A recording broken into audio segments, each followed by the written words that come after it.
Hey friends, இந்த வீடியோவில் நம்ம ஒரு முக்கியமான தகவல் பற்றி பார்க்க போகிறோங்க. அதாவது இந்த தகவல் பெறும் உரிமை சட்டம் 2005 தொடர்பான ஒரு முக்கியமான சுற்றறிக்கையை அரசு செயலாளர் அவர்கள், அரசு கூடுதல் தலைமை செயலாளர் மற்றும் முதன்மை செயலாளர் மற்றும் செயலாளர், ஸோ அவங்களுக்கு எல்லாத்துக்கும் அமைச்சிருக்கிறாரு. அதில் எந்த மாதிரியான தகவல் சொல்லியிருக்காங்க அப்படிங்கிறத நம்மளும் கண்டிப்பாக தெரிஞ்சுக்கணும். ஏன்னா ஆர்டிஐ ரைஸ் பண்ணுறோம் இல்லையா? ஸோ ரைஸ் பண்ணுற பொதுமக்களாகிய நம்மளும் இந்த தகவல் தெரிஞ்சுக்கணும் அப்படிங்கிறதுக்காக இந்த ஒரு சுற்றறிக்கையை உங்களுக்கு நான் அப்படியே படித்து காமிக்கிறேன்.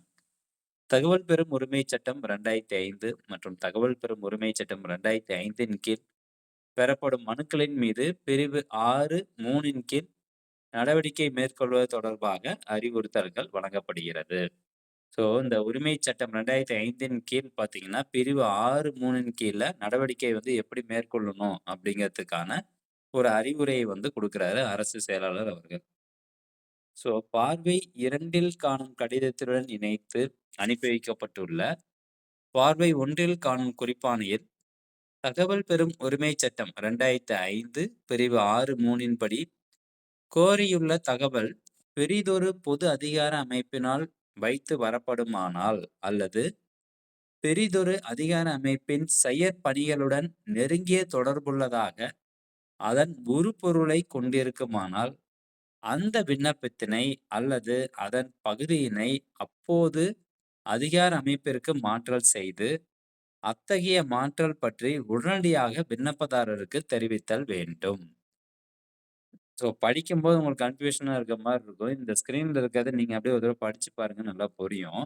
நம்ம கேட்டிருக்கக்கூடிய அந்த ஆர்டிஐ ஆனது வேற ஒரு டிபார்ட்மெண்ட்ட சார்ந்து இருக்குது. அதான் சொல்றாங்க. பெரிதொரு பொது அதிகார அமைப்பினால் வைத்து வரப்படுமானால்.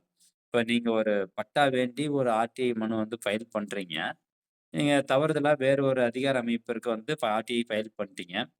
அல்லது வேற ஒரு ஏரியாவுக்கு உண்டான அந்த வருவாய்த்துறைக்கு நீங்க இந்த மாரி ஆர்டிஐ ஃபைல் பண்ணிட்டீங்க அப்படின்னா, அவங்க சம்மந்தப்பட்ட அதிகார அமைப்பு எதுவோ அதுக்கு அந்த ஆர்டிஐ அனுப்பிச்சு வச்சிரணும். அனுப்பிச்சு வச்சுட்டு அதனுடைய தகவல யார் விண்ணப்பதாரரோ, யார் அந்த ஆர்டிஐ கோரி இருக்காங்களோ அவங்களுக்கு ஷேர் பண்ணணும் அப்படின்னு சொல்றாங்க.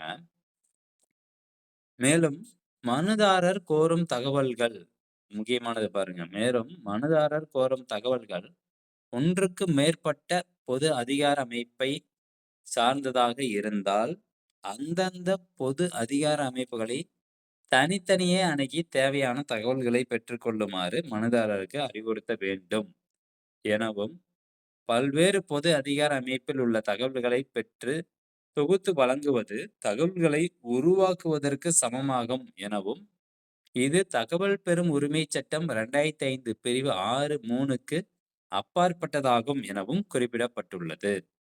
இந்த தகவல் பெறும் உரிமை சட்டம் 2005 6(3) என்ன சொல்லுது அப்படின்னா, இப்போ ஒரு ஆர்டிஐ தகவல் மல்டிபிள், அதாவது ஒரு நிறைய துறை சார்ந்ததாக இருக்குது அப்படின்னா, தனித்தனியா அந்தந்த துறைக்கு தனித்தனியா நாம ஆர்டிஐ மனு ஃபைல் பண்ணிட்டு, அதுக்கான தகவல் நீங்க எடுத்துக்கோங்க. பொதுமக்களுக்கு தான் அறிவுறுத்துறாங்க. செப்பரேட்டா ஆர்டிஐ மனு ஃபைல் பண்ணணும் அப்படின்னு சொல்றாங்க. ஸோ உங்களுக்கு ஒரு இன்ஃபர்மேஷன் தேவைப்படுது. அந்த இன்ஃபர்மேஷன் நிறையா டிபார்ட்மெண்ட்லேருந்து கலெக்ட் பண்ணி உங்களுக்கு குடுக்குற மாரி இருக்கு அப்படின்னா, நம்ம தனித்தனியா அந்தந்த டிபார்ட்மெண்ட்டுக்கு ஆர்டிஐ மனு ஃபைல் பண்ணணும் அப்படிங்கிறது தான் இந்த சுற்றறிக்கையில சொல்லப்படுது.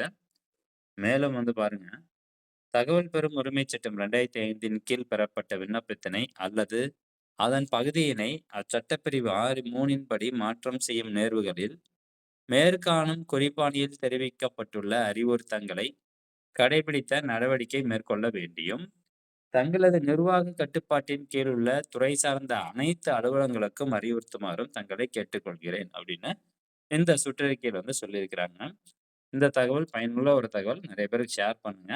ஆர்டிஐ நீங்க ஃபைல் பண்ண போறீங்கன்னா, இத தெரிஞ்சுக்கோங்க. மீண்டும் அடுத்த ஒரு நல்ல பதிவுல சந்திக்கலாம். நன்றி, வணக்கம்.